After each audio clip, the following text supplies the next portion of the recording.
I'm Gary Fletcher, Garyfletcher. What is your birthday? 11/1/32. You're pretty young. Okay. And where were you born? In Rio, West Virginia. Could you spell your birthplace? Well, it was really Rock Oak, so I guess I better put Rock Oak. ROCKOCK, Rock Oak. Rock Oak, West Yeah. Virginia. Yeah, it's about 30 miles, 40 miles from here. From here. Tell me about your parents and the sibling when you were growing up. My parents had migrated to northern Wisconsin, but when my mother was pregnant with me, they came back here, and I was born, and I was 8 months old when they moved back to northern Wisconsin. And we lived in a small fishing community of about 1,200 people on Lake Superior, right on the shore of Lake Superior. I grew up there, went to high school there. When did you graduate high school? What high school? It was Lincoln High School in Bayfield, Wisconsin, and 1951, July 1951. And so you knew that the Quinn War broke out already. Oh yeah, absolutely, yeah. What did you know about that? Well, not a whole lot, but we had talked about it in school, and a lot of the guys that were upper classmates were being drafted and going, and yeah, we knew it was there, and I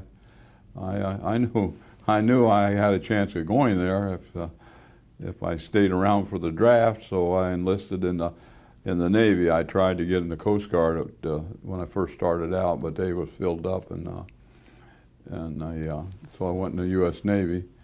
I had a lot of friends in the area there that did get into the Coast Guard. So most of my classmates ended up in the Coast Guard, and because we lived on a large body of water, Lake Superior is a very large lake, and so we were accustomed to being on the water a lot. I spent a lot of time on trolling boats, and would wheel for captains that were taking fishing parties out, and we'd be going all day, and then I would wheel, or the kid that they had doing it would take care of that and clean the fish on the way back in. So, did you volunteer for Navy? yes, volunteer for the When Navy. did you volunteer? Huh? When did you volunteer that? Well, July 1951, As soon as you graduated. right after I graduated, yeah. And where did you get the basic training, boot camp? Great Lakes, Illinois. And Well, submarine school in New London, Connecticut. what kind of training did you receive Huh? to become what kind of training did you receive to become a salesman? A salesman. No, I mean the Navy man. Oh, well. Sailor, I mean. Yeah, well, we went through regular basic training, like most Navy guys do, which is not very elaborate. I don't even remember what it was, whether it was 8 weeks or what it was, but the normal things, that we went out in some boats and we marched and we did Firing? firing, Shooting? handguns and rifles, the old infield rifle, and of course I was acquainted with all that kind of stuff because my parents were all hunters, and then through the gas chamber and different things like that. And then from there I went to New London, Connecticut, to submarine school, which is a very elaborate, drawn-out school. We had a lot of mock-ups there, so we learned the insides and outsides of a boat. We called them boats. A submarine was always called a boat. And did our training there. We did aqua lung exercises in a high tank of 150 feet filled with water. We practiced in that a lot. That was the escape route if a submarine was on the bottom. They spent a lot of time doing that, and then we went on a boat. I went on a boat, and went there, and of course that's a training exercise in itself. You got to qualify on almost everything on that ship, and we spent a lot of times doing that. So where were you mostly? No, in the North Atlantic. North Atlantic. Yeah. Well, England, and then north into the Baltic Sea, and What was your mission? Well, tell me about the ship that you were in. What was it? well, it was normal. It was about 300 feet long. What is the name of it? The Razorback. Could you spell it? Oh, don't ask me to spell that thing. Let's see. R-A. Razor, and then back. Razback, I guess it was spelled, yeah. Uh-huh. And tell me about the ship. Well, it was normal for the times, you know. The World War II boats were a little more scary than after they got a little newer. They found out a lot of things. Submarines was developed just by trial and error. That's how the progression of a submarine was all trial and error. Of course, they had engineering and all that kind of stuff, but most of the time you fix something because it didn't work. And well, you know, we had torpedoes, 6 torpedoes, 6, 8. Well, we had more than that on there, but we had 4 torpedoes in the bow, 2 in the aft, and that was a forward torpedo room. Then the firing was done there to fire the torpedo. You have your tubes, your firing tubes, and the torpedo would lay in there. And the torpedo's 30 feet long and has a warhead of about 4.5 feet. And then when you would go to fire, you had closed the inner doors of the firing tube.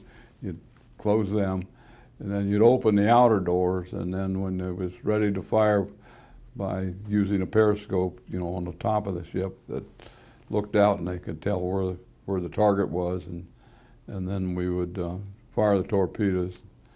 And then when we wanted to reload, we had to close them outer doors and then let the water dump inside, and then load the torpedoes again for the second firing.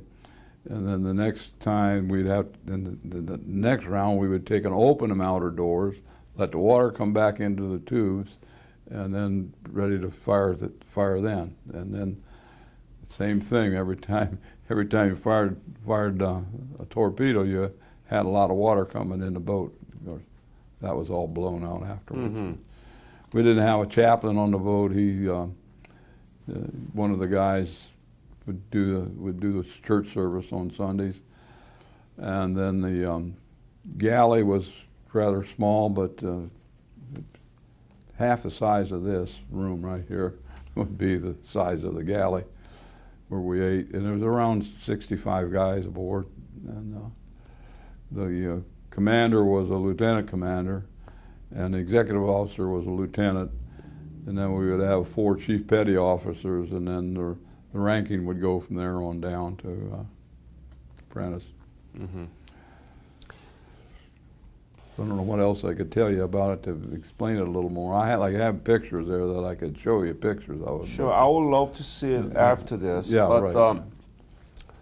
Tell this interview, the students and teachers will listen from you. So tell them about the life inside of the ship. Well, as you can imagine, it's pretty close quarters there.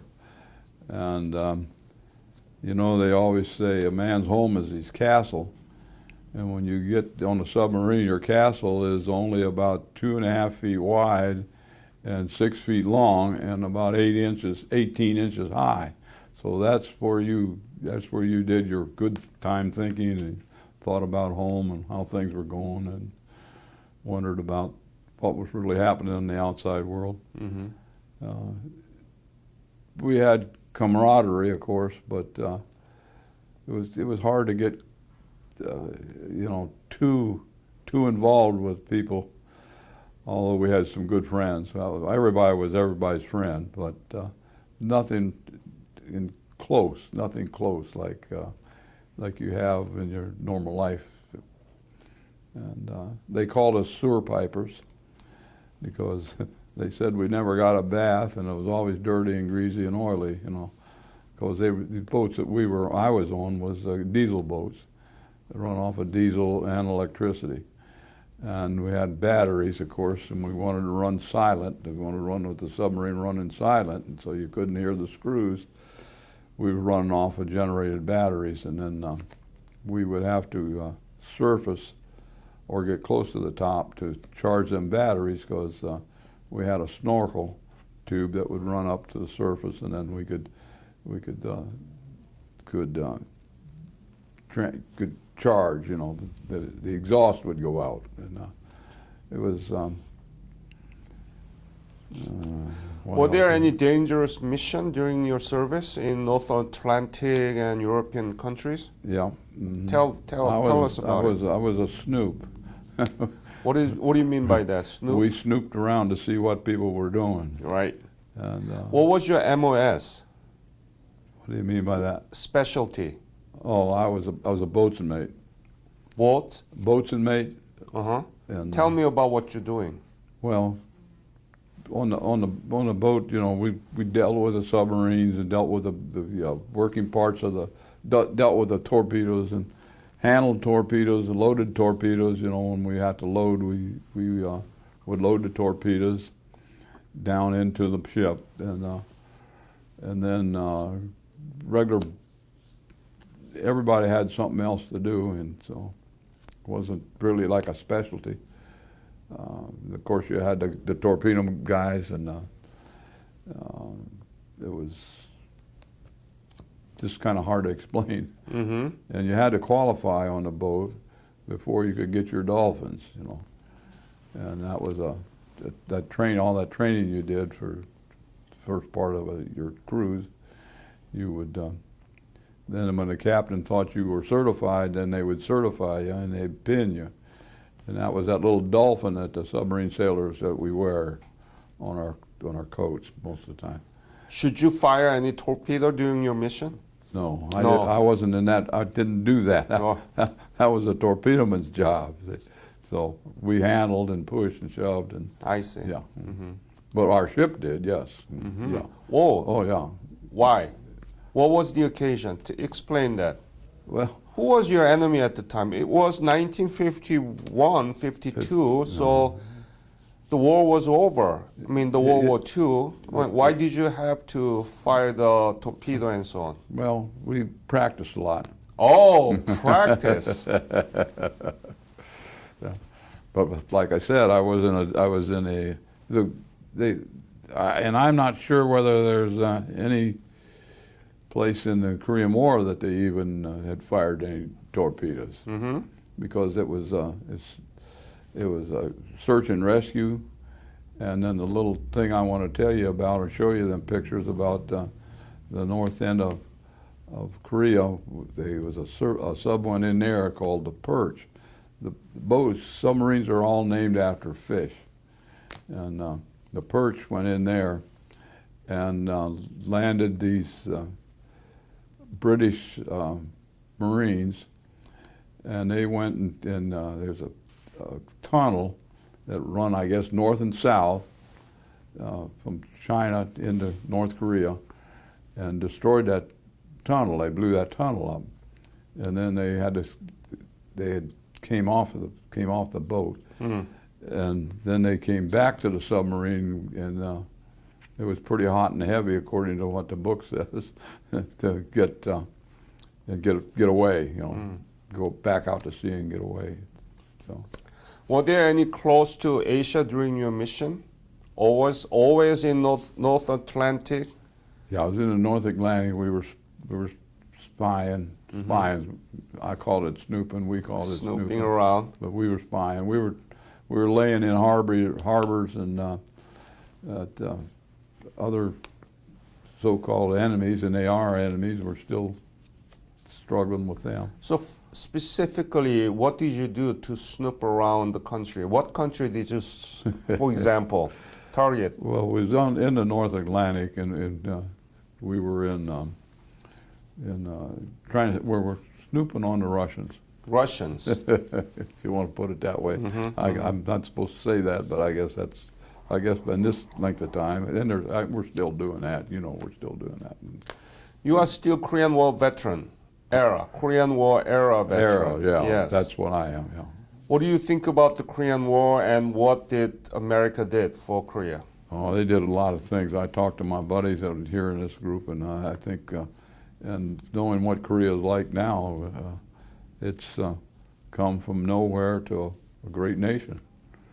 And what about 14th in the country?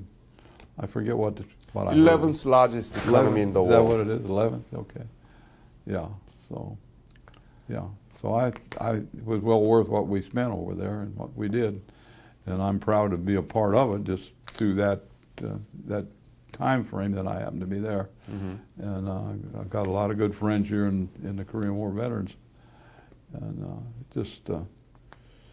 yeah, I enjoy being with them. Have you been back to Korea? No, No. I haven't been back. So in your chapter 313, right? Yes. Is it Shenandoah? Yeah. Yeah. How many Korean War veterans there? Do you know? About 106, I think. 106. I think that's what it is. It's over 100. Yeah. And as you just said, the Republic of Korea is one of the strongest nation in the world, but at the time it was really poor, completely destroyed. Right. And so I think this is a legacy that we need to teach and promote to the American public and in the school. But school doesn't teach about this. No. Why is that? I don't know. We've tried to really work hard. Our guys have done a great job with the schools that we get into, but it's hard to get into those schools. And I wish we could do a better job. But our people in the area are real prone to veterans because we have a couple of the high schools that have dinners for us and breakfast for us, and during the year, and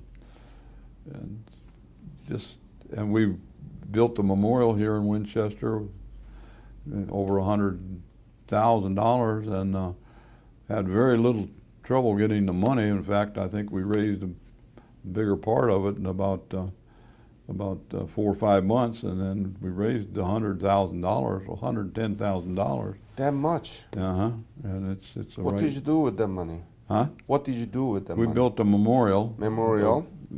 Korean War Veterans Memorial. It's in Jim Barnett Park. It's right large, and it's nice. I was the superintendent on it. And then I built one in Stevens City for veterans, all veterans, and then we did one in Middletown. This is the next town up the road, and it's for all veterans. And just in the past 5 or 6, 8 years. Yeah. My foundation is going to host teacher conference in July 11th, from July 11th to 14th in Washington, D.C. And 100 teachers from all over 50 states. Yeah. And we're going to provide the hotel room and meals all free and half of the transportation. Yeah.